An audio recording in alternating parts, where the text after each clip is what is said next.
আমি এখন বাংলাদেশে আর পার হইলাম। আমি এখন হচ্ছে ইন্ডিয়াতে।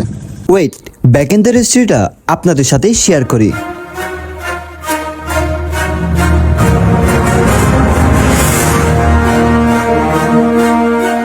সকাল যখন 7টা বাজে বেরিয়ে পড়লাম এক অজানা গন্তব্যের উদ্দেশ্যে। এই ভিডিওতে আপনাদের নিয়ে যাব দুর্গম অঞ্চলের পাহাড়ের মানুষের জীবনযাত্রা কেমন হয় এবং বর্ডার এরিয়াতে থাকা মানুষেরা কিভাবে তাদের জীবন পার করে। সাথে থাকবে আমার কিছু ব্যক্তিগত মতামত। তাহলে চলুন শুরু করা যাক গন্তব্যহীন এক যাত্রার উদ্দেশ্যে। This is the first time international tour, so I'm very excited. প্রথমবারের মতো অনেকটা মানে বাংলাদেশ থেকে অনেকটা বাইরে যাচ্ছে আর ভালো লাগতেছে জিনিসটা। এটা হচ্ছে এনভায়রনমেন্ট, বাইরে সব মিলাই মানে খারাপ না, ওভারঅল গুড।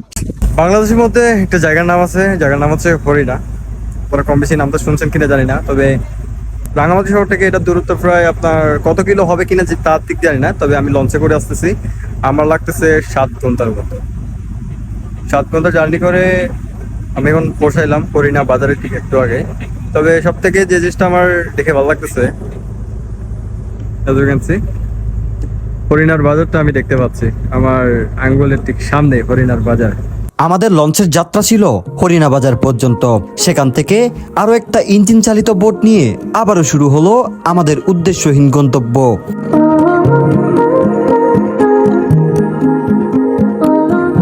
যাওয়ার সময় চোখে পড়ে রিমোট এরিয়ায় যারা থাকে তাদের জীবনের নির্মম চিত্র। সামান্যটুকু বাসঘর আর পাহাড়ের সাথে সংগ্রাম করে তাদের জীবন বাঁচাতে হয়। যাতায়াতের একমাত্র অবলম্বন এই ছোট্ট একটা বোট বা নৌকা। তবে বলে রাখা ভালো, সেখানকার মানুষেরা ব্যবসা বা অর্থনৈতিক দিক দিয়ে কিছুটা হলেও পিছিয়ে রয়েছে। কারণ হিসেবে দেখা যায় সেখানকার যোগাযোগ ব্যবস্থা, এমনকি শিক্ষার জন্য নেই তেমন কোনো সুব্যবস্থা। চারদিকে পানি আর পানি, আর একটু সামনে দিয়ে হচ্ছে একটা নদী যাচ্ছে। তো সেই নদীটা বেয়ে হচ্ছে আমি উপরের দিকে যাচ্ছি, কোথায় যাচ্ছি এটাও জানি না। আর পাশে দেখা যাচ্ছে আপনার কতগুলো গ্রাম, ছোট ছোট গ্রাম, ছোট ছোট গড়, আমাদের পাহাড়িদের গড়। আর এই ছোট্ট একটা বোটের মধ্যে দিয়ে আমরা প্রায়, আমার সামনে একজন, তারপর আমার পিছনে আছে কয়েকজন, তো সবাই মিলে আমরা একটা লম্বা সফরে যাচ্ছি। কিন্তু কোথায় যাচ্ছি এটা ঠিক আমি নিজে জানি না। বাই দ্য ওয়ে, আমরা যে বোট দিয়ে আসছিলাম, একটা বোট দিয়ে আসছিলাম, ওনারা এদিক দিয়ে চলে গেল। কিন্তু একটা জিনিস হচ্ছে কি আপনার, মানে আমাদের থেকে কোনো ভাড়াই নেই নাই। জিনিসটা একটু অন্যরকম। মানে উনি বোট চালা আনতেছে আমাদেরকে, কিন্তু উনি ভাড়া নিল না। জাস্ট জিনিসটা একটু অবাকই হলাম। আমি এখন বাংলাদেশে আর পার হইলাম। আমি এখন হচ্ছে ইন্ডিয়াতে। এটা ইন্ডিয়া, এটা পার হইলাম, এটা হচ্ছে বাংলাদেশ।